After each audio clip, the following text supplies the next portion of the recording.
Kawasan Kars Ramang-Ramang terbentuk karena proses geologi dan pelarutan batu gamping selama jutaan tahun. Hingga membentuk bentang alam yang unik dengan pegunungan kapur, sungai, dan goa-goa. Salah satu misteri yang belum terpecahkan di tempat ini adalah banyaknya drone yang hilang jika diterbangkan di kawasan ini. Untuk mengetahui kandungan mineral magnetiknya, saya dan teman-teman akademisi harus mengambil sampel batu yang ada di sini. Untuk memecahkan penyebab hilangnya drone yang terbang di kawasan ini, para peneliti fisika Kars mengambil sampel batuan untuk diteliti, untuk membuktikan pendapat awal bahwa drone yang terbang tertarik oleh medan magnetik. Nah, ini batu-batunya kita ambil menggunakan sarung tangan supaya tidak terkontaminasi partikel-partikel lain dari tangan. Jadi tidak mengganggu penelitiannya ya. Iya, Kak. Abang mesti yang satu, apa yang satu? Untuk memperkuat akurasi penelitian, sampel diambil dari beberapa tempat. Untuk meneliti batuan Kars ini, kita memerlukan 30 sampel batu di 30 lokasi yang berbeda. Setiap lokasi pengambilan sampel ditandai dengan GPS supaya data yang diambil lebih presisi. Selain meneliti kandungan mineral magnetik, penelitian ini bertujuan untuk mencari informasi tentang perubahan iklim yang terjadi di masa lampau. Dengan merekonstruksi kondisi iklim ribuan tahun yang lalu, kita dapat memahami pola perubahan iklim saat ini dan masa depan. Sekarang, saya akan membuktikan langsung jika kawasan ini menyimpan mineral magnetik yang dapat menyebabkan hilangnya drone. Drone saya mulai mendekati bebatuan dan jaraknya udah 10 meter, ini mulai mendekat lagi ya, kita dekatin lagi ke bebatuan.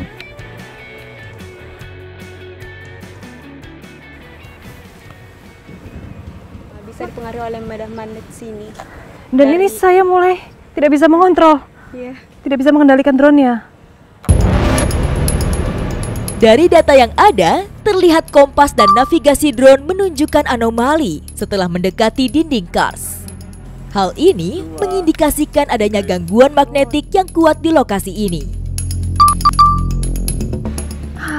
Bisa, Kak. Akhirnya saya bisa memegang kendali drone saya lagi dan saya harus menjauhkan drone-nya dari tebing.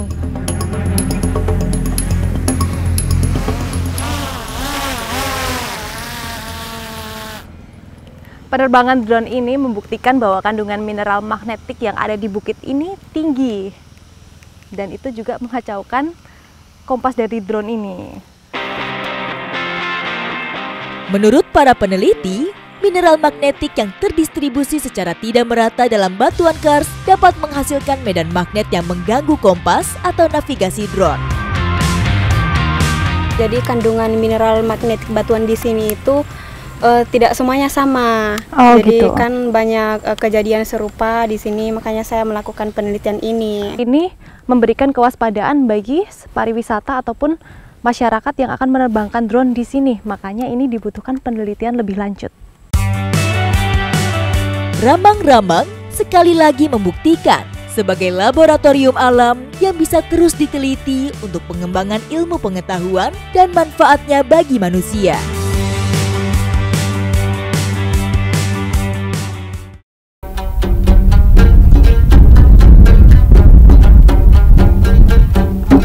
Ramang-Ramang tidak hanya pesona yang kasat mata. Di balik kemegahannya, ternyata menyimpan kisah manusia yang hidup di kawasan ini. Mereka harus berjuang agar bisa tetap bertahan di lingkungan yang keras seperti ini. Di balik sunyinya tebing Kars Ramang-Ramang, ada suara lain yang masih hidup hingga saat ini. Suara syair dan alunan musik yang menjadi warisan budaya. Hidup di tengah batuan Kars dan tanah yang tidak subur tentu bukan hal yang mudah. Melalui alunan melodi dan untayan kata-kata, mereka menuturkan tentang kehidupan di Ramang-Ramang pada zaman dahulu. Syair lagu ini dilantunkan dengan menggunakan bahasa Makassar yang menceritakan kehidupan Ramang-Ramang pada zaman dahulu. Syair ini bukan hanya sebuah lagu, namun menjadi jantung budaya ramang-ramang. Sebuah warisan tak benda yang menuturkan bagaimana mereka berinteraksi dengan alam, menghargai setiap tetes air, dan beradaptasi dengan kondisi tanah yang keras. Syair ini juga menceritakan bagaimana susahnya masyarakat ramang-ramang pada zaman dulu untuk mencari bahan pangan.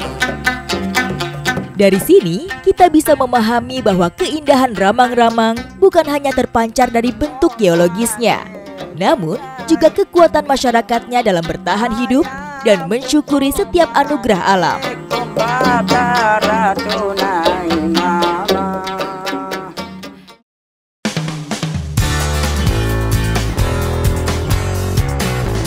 Hidup di antara tebing batuan kars dan tanah yang tandus, masyarakat ramang-ramang punya cara sendiri agar tetap bisa bertahan.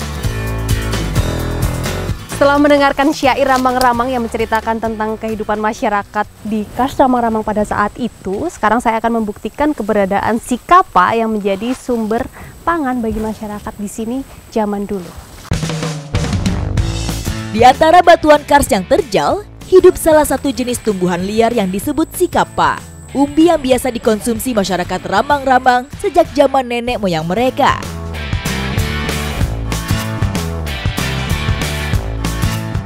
Wah, itu kelihatan. Mana sih? Itu yang lebar-lebar daunnya. Oh iya. Oh iya.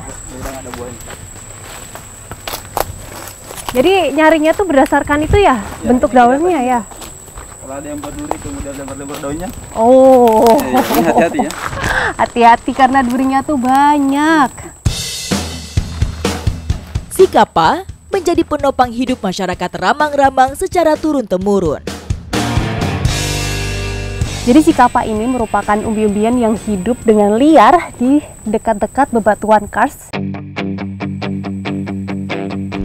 Mencari umbi si kapa membutuhkan kesabaran dan kejelian karena berbaur dengan tumbuhan liar lainnya. Jadi masyarakat di kawasan Kars Ramang-Ramang ini memanfaatkan si kapa sebagai bahan pangan tradisional. Tapi dalam pengolahannya harus hati-hati karena kalau tidak diolah dengan benar, ini mengandung racun yang berbahaya.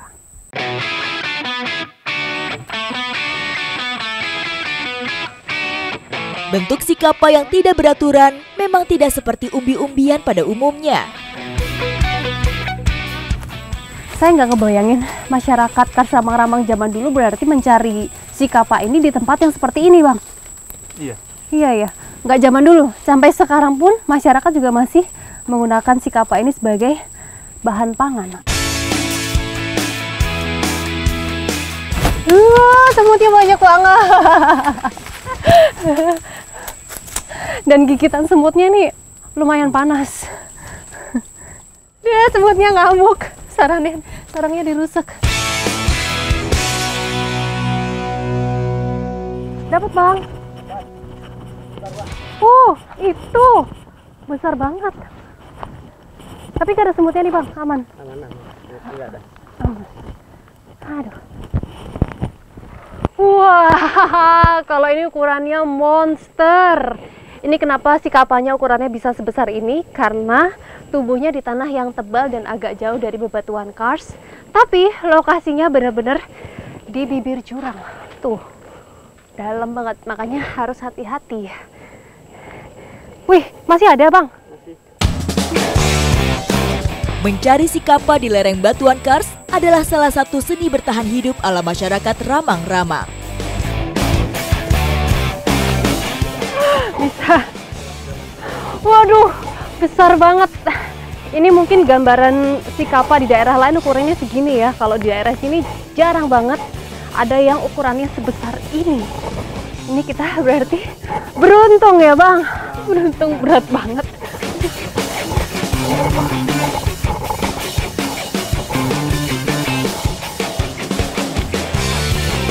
Nggak kebayang ya, masyarakat ramang-ramang zaman dulu kalau mau mencari si kapa yang menjadi bahan makanan pokok di tempat yang se-ekstrim ini. Kisah umbi si kapa adalah kearifan lokal dan proses adaptasi masyarakat di sini terhadap alam untuk bertahan hidup. Di bawah megahnya tebing kars, kami berlindung dari panas matahari ramang-ramang yang menyengat, sambil mencoba olahan sikapa untuk ganjal perut siang ini.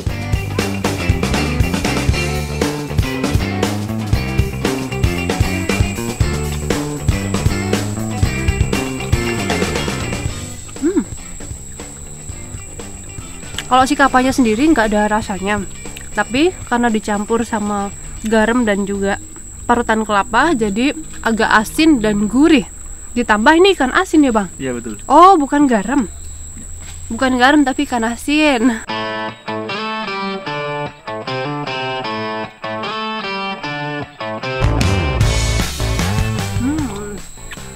Jadi sikapa ini menjadi gambaran makanan masyarakat ramang-ramang zaman dulu. Tapi kalau zaman dulu tidak pakai lauk pauk seperti ikan asin ini. Jadi zaman dulu makannya cuman sikapa dikukus, habis itu dikasih parutan kelapa.